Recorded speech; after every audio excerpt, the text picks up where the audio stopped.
I accidentally wrote a book about the future in late 2006, early 2007, and because it was about the future, I instantly acquired this rather ridiculous job title of futurist or futurologist, to be more accurate.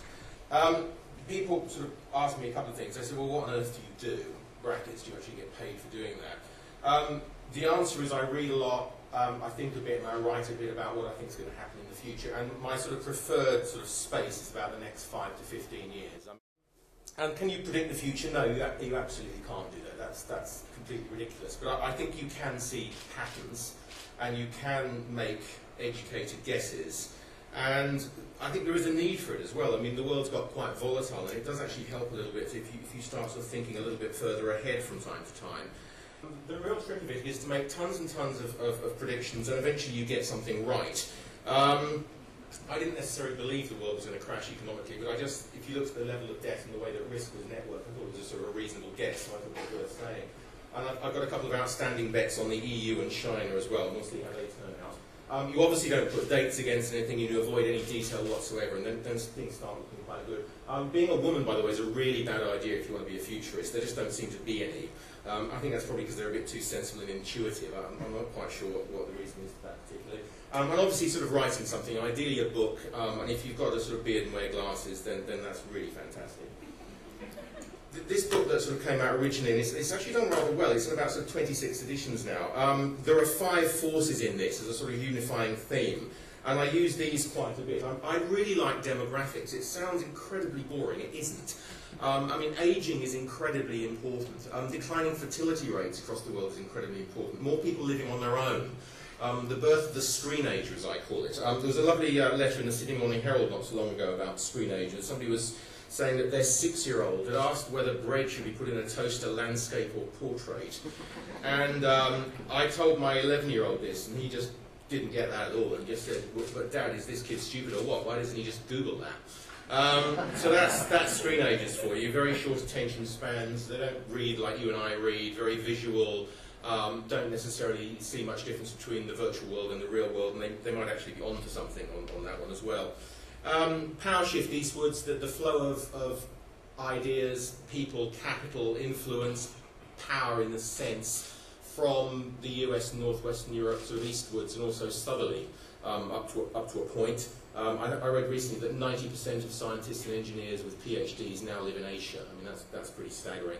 An aging statistic for you, by the way. Of all of the people that have ever lived to the age of 65 throughout human history, half of them are still alive today. I mean, that's pretty staggering. I'm very interested in energy and the environment. In fact, I think to be a futurist, you have to be interested in absolutely everything. You have to be really quite so furiously curious. I'm interested in energy, particularly oil. I'm interested in water, extremely interested in water, income polarization, money. I'm really interested in how people interact with technology. A lot of futurists and technologists, they look purely at the technology. I'm interested in history. I'm interested in psychology and how it interacts and so on and so forth. I have sort of few views on the future. I mean, we've almost sort of lost our faith in it at the moment. And I think one of the reasons for that, one of the reasons why there's a lot of anxiety around is there's not a clear view of what lies ahead anymore. And I'm not sure when that ended. It probably ended around the millennium. It certainly ended on 9/11. And I think actually if you start saying, well, actually, you know, we can't predict the future, but we're going to try and build it, and we're going to go over in that direction, I think a lot of that anxiety evaporates. So I think we have an awful lot of problems in the very short term, but longer term I'm actually extremely optimistic, and if you look at what's coming, there's some extraordinary stuff. And we also forget about some of the really good things. If you look at sort of serious levels of poverty, infant mortality, literacy rates, you know, the world's not a bad place. The cleanliness of the Thames and the air outside is way better than it was 50 years ago. So I think there's actually quite a lot to be optimistic for, but everyone just sort of projects forward the current doom and gloom, if you like. My mother was an art teacher and my dad was a physicist, which tells you quite a bit about me. I like drawing maps. I don't expect you to read this, but this is a roadmap of the future. I've done a few of these now. The first one I did was an invention timeline, looking at real inventions and then trying to project forward and try and speculate as to what would get invented in the future. I then did the inverse of that. I mean, everyone tends to think about the future as new stuff that's going to get invented. The future is equally about stuff that we're really familiar with that disappears. So I did an extinction timeline, which was sort of semi-serious. got me into a bit of trouble. One, because I put Belgium on it, which upset rather a lot of people, Belgium. Although actually, it was there for a serious point. Countries are artificial constructs. We draw lines around things and we move the lines around. And if one country is going to sort of, change, it could very easily be Belgium. We've already had Sudan doing it.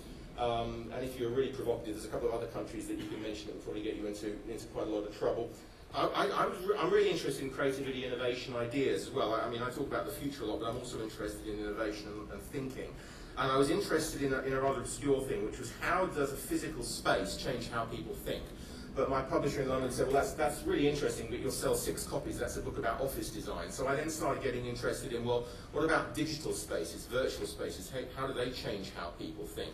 And it essentially became a book about the future of thinking and the future of ideas, with a fair amount of emphasis on what screen ages are up to as well.